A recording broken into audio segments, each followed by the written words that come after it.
So we're here tonight for the Ho Ho Hoedown. Yes. And of course, big Christmassy number. Yes. Is this the first show that the Perth Cabaret Collective has done this year, based on all the craziness we've had? No, we've been so lucky. This is probably our third or fourth big show. Wow. For this year. Yeah, it's been awesome. So extremely busy. It's been great, actually. So does that mean that you've had a lot of time to rehearse for these sort of shows? People are always free at the moment. You would think so, wouldn't you? Yeah. Honestly, you would think so. But it's so crazy because as soon as the restrictions lifted, everybody's booked for things. Right.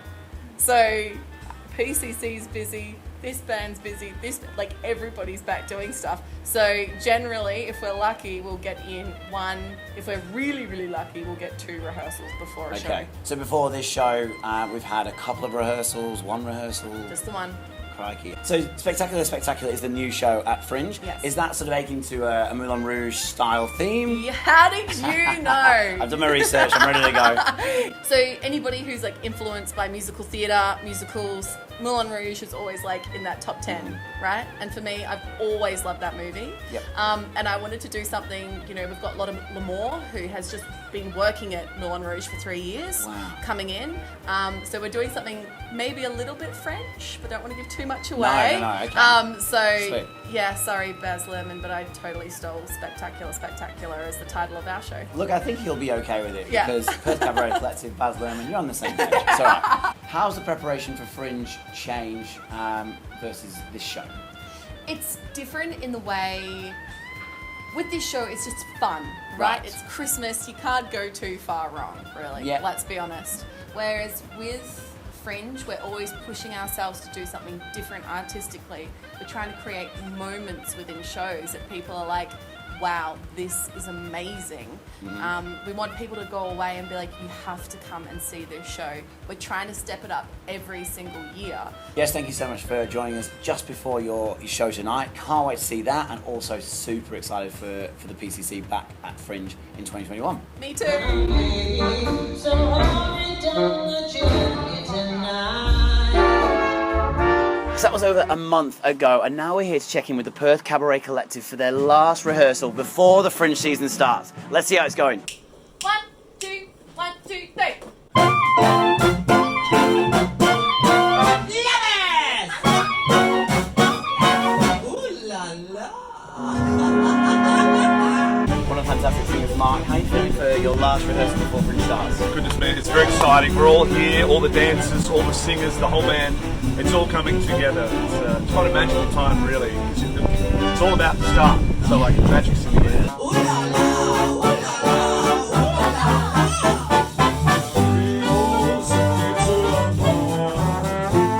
la la! Going into B, just make sure that we wait for Harry Baba. Marika, Lucy, how are you feeling with your last rehearsal on the line? How's it been going? It's on the line. It's all happening. Big pressure. It's exciting and It's very exciting. What's your thoughts on being on the cover of the West Play situation? How's that going? just What the heck? Let me recreate it for you. Yeah, go. What are you looking forward to in terms of this PCC show? What's your best performance this summer? this is the biggest one we've done with PCC. It's definitely the most costume, most choreo, most people. Different as well. We've got, it's not just jazzy numbers. We've got some that are a bit slower and more contemporary, thematic.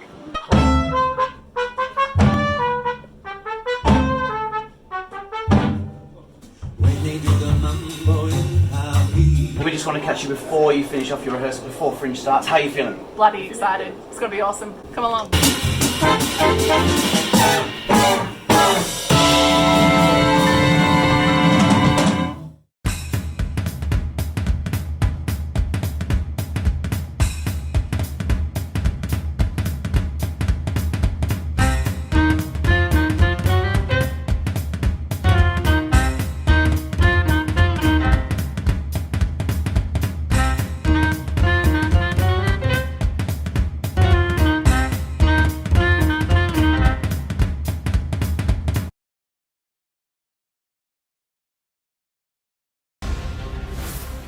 Good evening. It's just gone 6 p.m. and Perth is right now beginning a 5-day COVID lockdown. Perth has entered a 5-day snap lockdown after a hotel security guard tested positive, ending almost 10 months without any community transmission in the state.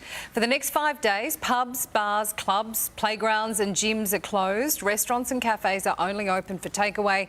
Weddings have been cancelled, funerals limited to 10 people.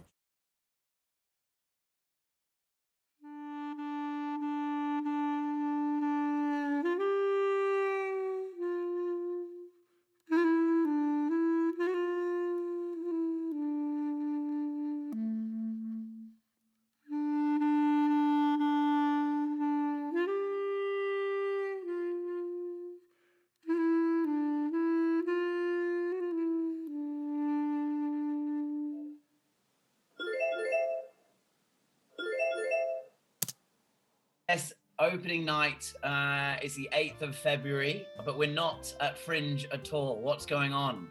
Well, basically, our capacity before the restrictions was 134 people.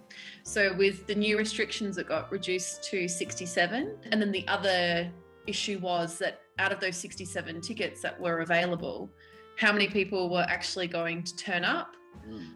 Were people going to feel comfortable being around, you know, other people given the current circumstances? Yeah. With that number, our performers would be getting less than like $100 per show, which as like a performer who puts in, you know, sort of 6 months work into prepping for a gig, it's just kind of, it's, in my opinion, it's not worth it. And I didn't want to have, you know, the 15 members of my cast, you know, having to ask them to do the show just for the love of it.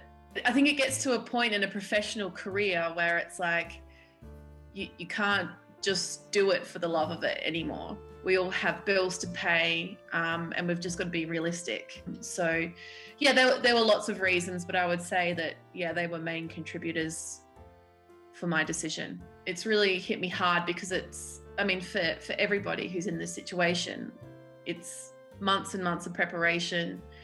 It's months and months of hype around a show. I mean, we actually ended up selling out our entire run 10 days before, which was just, we've never, ever done that before. And I would be surprised if we ever could do it again. And it just kind of felt like, yeah, this perfect storm. And then to kind of have it all pulled out from you in like, you know, that last week, it was really devastating, and it's hit me really hard. And I think I just want to step back for a couple of weeks and just let things simmer down. But I think, yeah, I would really like to just, I would love to fast forward through this week, to be honest.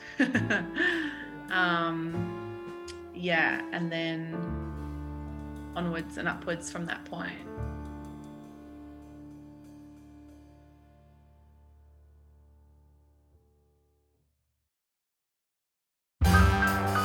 The 2022 Fringe World program has now launched.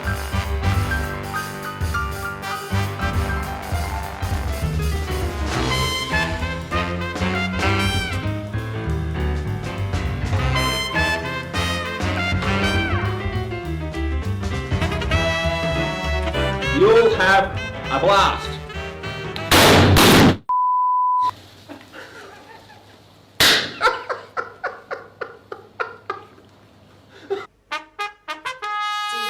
Playing? Yes, I hear that playing. Do you know who's playing? No, it's not playing. Well, it's Gabriel playing. Gabriel saying, will you be ready to go when I blow my horn? Gabriel, Gabriel,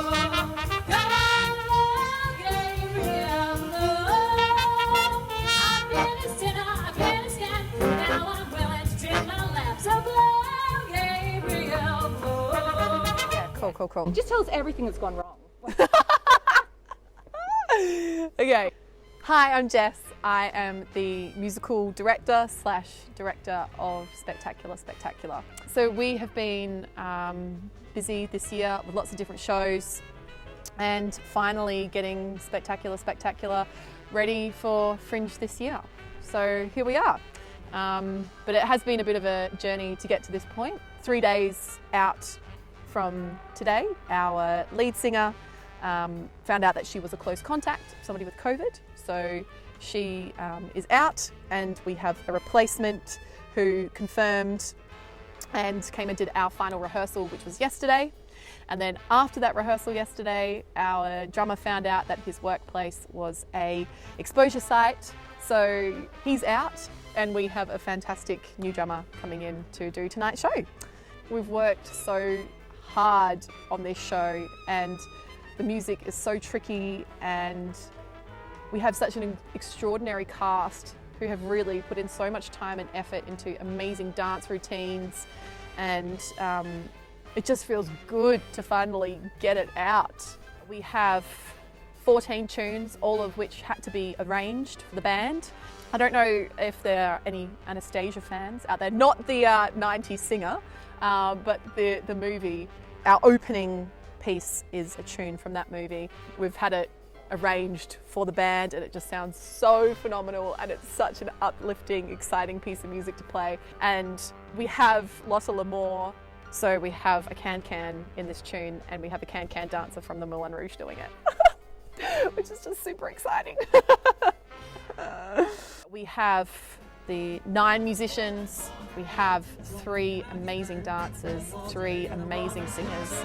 This show has been 2 years in the making, so yeah, it just feels absolutely spectacular to finally be able to perform this.